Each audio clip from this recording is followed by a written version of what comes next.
Life insurance اور health insurance کا حکم۔ مصطفیٰ شاہد کراچی سے پوچھتے ہیں، میں سیکیورٹی کمپنی میں مینیجر کے طور پر کام کرتا ہوں۔ میرا کام سیکیورٹی گارڈ کو مینیج کرنا ہے۔ ہمیں انہیں لائف انشورنس اور ہیلتھ انشورنس دینی ہوتی ہے۔ کمپنی والے کہتے ہیں کہ آپ بھی اپنا ڈیٹا دیں تاکہ آپ کی بھی یہ دونوں انشورنس کر سکیں۔ اس بارے میں رہنمائی فرمائیں۔ بھائی، اسلام میں لائف انشورنس اور ہیلتھ انشورنس دونوں ناجائز، دونوں حرام ہیں، اور یہ اصل میں غرر ہے۔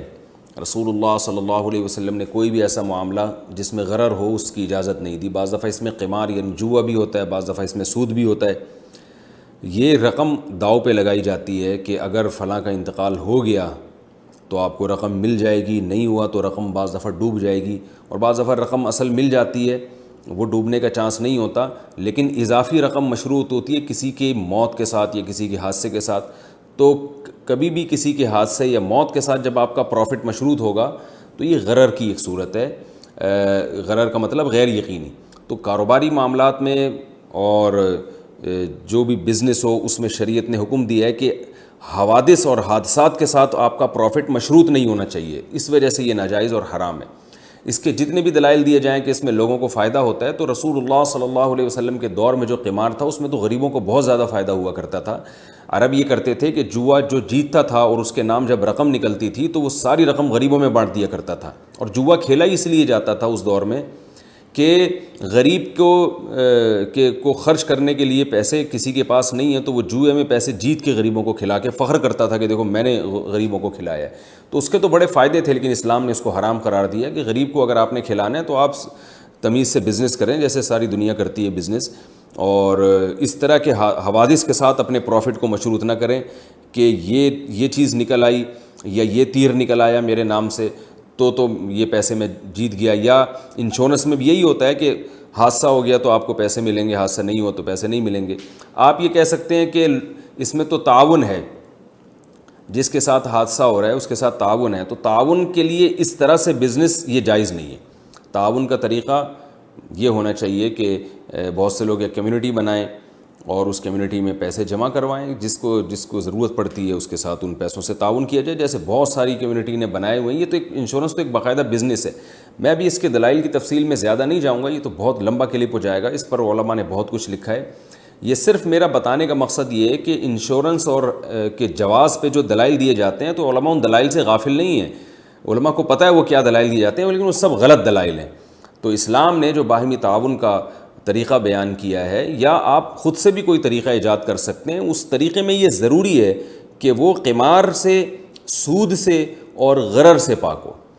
تو ان تین چیزوں سے پاک ہونا اس کا ضروری ہے، پھر آپ باہمی تعاون کی کوئی صورت نکالیں۔ تو اور یہ آپ دیکھ لیں انشورنس کے اخلاقی نقصانات بھی کیا ہیں، کہ یہ کمپنیوں کا ایک باقاعدہ بزنس ہے۔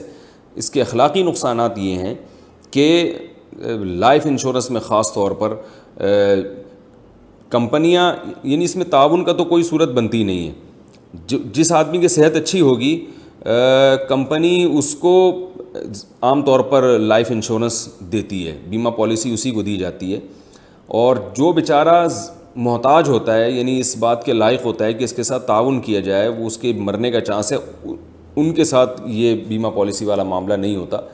تو یہ میں تعاون بھی نہیں ہے، یہ سب جانتے ہیں کہ ایک بزنس ہے۔ اور تو بزنس کے بارے میں شریعت کا اصول یہ ہے کہ وہ بزنس کے اصولوں پر ہونا چاہیے، مشارکت ہو، مضاربت ہو، یا جو بھی بزنس کے اور دیگر طریقے علماء بیان کرتے ہیں ان طریقوں میں سے کسی ایک طریقہ پر فٹ بیٹھ رہا ہو۔ سیونگ اکاؤنٹ اور یہ بعد میں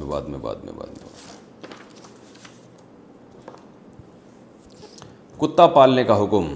کاشف اتر پردیش سے، یو پی سے پوچھتے ہیں، میرا اخپل وطن بھی یو پی ہے، ویسے تو پاکستان ہے لیکن والدین ہمارے وہیں سے آئے تھے۔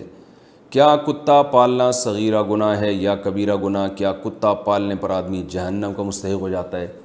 رسول اللہ صلی اللہ علیہ وسلم نے ارشاد فرمایا، جس نے کتا پالا روزانہ ایک قرات اس کا اجر کم ہوتا ہے، یعنی ایک قرات پہاڑ کے برابر ہوتا ہے، اور بہت تیزی سے اس کی نیکیاں ختم ہو رہی ہوتی ہیں۔ البتہ ضرورت کے لیے نبی صلی اللہ علیہ وسلم نے کتا پالنے کی اجازت دی ہے۔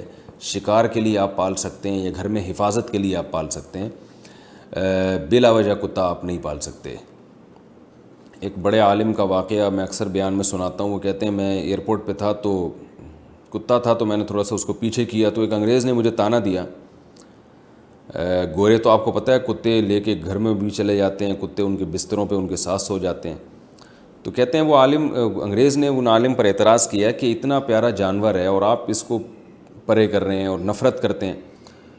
تو انہوں نے کہا کہ بھائی ہم کتے سے نفرت نہیں کرتے, نفرت کسی جانور سے نہیں کرتے, لیکن ہم اتنی محبت بھی نہیں کرتے کہ اس کو فیملی ممبر بنا لیں. گھروں میں ہمارے بچے ہمارے ساتھ رہتے ہیں, ان کے ہاں تو اولادیں ہی نہیں ہو رہی, نسلیں ہی ختم ہو رہی ہیں, تو وہ پھر کتے اور بلی پال کے دل بہلاتے ہیں. تو ٹھیک ہے کتا بہت پیارا جانور ہے, بڑی محبت کرتا ہے, لیکن پہلے انسان ہے. تو بچوں کو پالیں اپنے گھروں میں, نسل مت روکیں اپنی. اور میں نے اب آپ یوٹیوب پہ ویڈیوز دیکھ سکتے ہیں, بندر پالے ہوئے ہیں بہت سے گوروں نے. تو آپ اندازہ لگاؤ کہ کیا ہو گیا ہے کہ بچہ پالتے ہوئے تکلیف ہو رہی ہے اور بندروں کو, بلیوں کو پالا جا رہا ہے. ٹینشن تو بلیوں اور بندروں میں بھی ہوتی ہے پالنے میں. تو اور یہ بچہ تو مستقبل میں آپ کے بہت کام آئے گا اور یہ آپ کا والی وارث بنے گا. تو انسانوں کو پالنے پر زیادہ فوکس کیا کریں. اپنے بچے نہیں ہیں, عیدی سینٹر سے بچے اٹھا کے لے آئیں, غریبوں کے بچے, ان کو پال لیا کریں. وہ غریب جو نالائق ہوتے ہیں اپنے بچوں کو پھینک کے چلے جاتے ہیں, تو ان غریبوں کی بات کر رہا ہوں. ورنہ بہت سارے غربا بھی اپنے بچوں کو پالتے ہیں. ہمیشہ سے امیر لوگ بھی پالتے رہے ہیں, غریب بھی پالتے رہے ہیں. یہ تو اب ایک ٹینشن لوگوں نے کھڑی کر دی ہے. تو بہرحال اولادوں کو پالیں آپ. رسول اللہ صلی اللہ علیہ وسلم نے بلا ضرورت کتا پالنے کو ناجائز قرار دی, اور یہ بھی فرمایا کہ اس میں فرشتے نہیں آتے رحمت کے. کتا اور تصویر جس گھر میں ہوگی. کیا گھر میں نیٹ لگوانے سے گناہ ہوگا؟ نفیس احمد ہری پور سے پوچھتے ہیں, ایک آدمی گھر میں نیٹ لگواتا ہے اور گھر کے دوسرے لوگ بھی وائی فائی کے ذریعے نیٹ استعمال کرتے ہیں, اگر وہ نیٹ کا غلط استعمال کریں تو کیا اس کا گناہ نیٹ لگوانے والے کو دیا جائے گا؟ بھائی اگر آپ کے گھر میں نیٹ کا صحیح استعمال بھی ہے اور ضرورت ہے تو آپ نیٹ لگوا سکتے ہیں.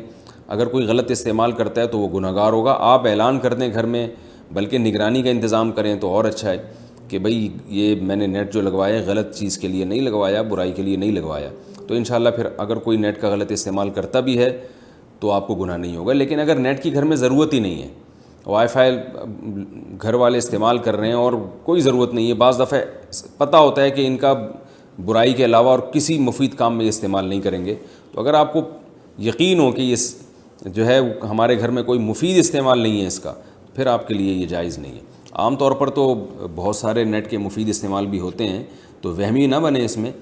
لیکن یہ کہ بچے اگر خراب ہو رہے ہیں اور وہ آپ دیکھ رہے ہیں ان کو, یا گھر والے خراب ہو رہے ہیں اور وہ فائدے کے کاموں کے بجائے بری چیزوں میں زیادہ استعمال کر رہے ہیں, تو آپ کو پھر بند کر دینا چاہیے نیٹ.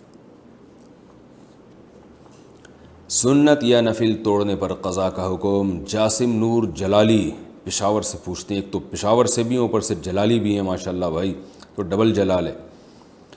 کہتے ہیں کہ اگر کوئی سنت یا نفل کی نیت کرے اور جماعت کھڑی ہو جائے اور وہ پہلی رکعت میں ہی سلام پھیر کر نماز میں شریک ہو جائے تو کیا اس پر سنت یا نفل کی قضا ہوگی یا نہیں ہوگی؟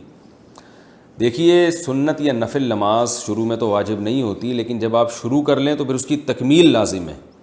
پھر اگر آپ درمیان میں توڑیں گے کسی بھی عذر سے تو بعد میں اس کو پڑھنا پڑے گا. یعنی نفل نماز یا کوئی بھی نفل عبادت وہ شروع میں تو لازم نہیں ہوتی, لیکن جب آپ نے شروع کر لی, کوئی بھی عبادت نہیں یعنی نفل نماز, جب آپ نے شروع کر لی تو اس کی تکمیل آپ پر واجب ہو جائے گی, کیونکہ یہ بھی ایک قسم کی نظر ہے, منت ہے. منت زبان سے بھی ہوتی ہے, عمل سے بھی ہوتی ہے. قرآن مجید میں اللہ کا ارشاد ہے, وَأَتِمُّ الْحَجَّ وَالْعُمْرَةَ لِلَّهِ, حج اور عمرے کو اللہ کے لیے مکمل کرو. تو دیکھیں حج تو چلیں پہلے سے فرض ہے, لیکن عمرہ تو فرض نہیں ہے.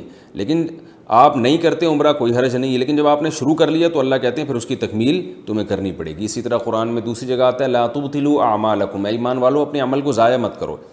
تو عمل آپ نے شروع ہی نہیں کیا تو کوئی بات نہیں ہے, لیکن جب آپ نے شروع کر لیا تو اس کو ضائع کرنے کی اجازت نہیں ہے.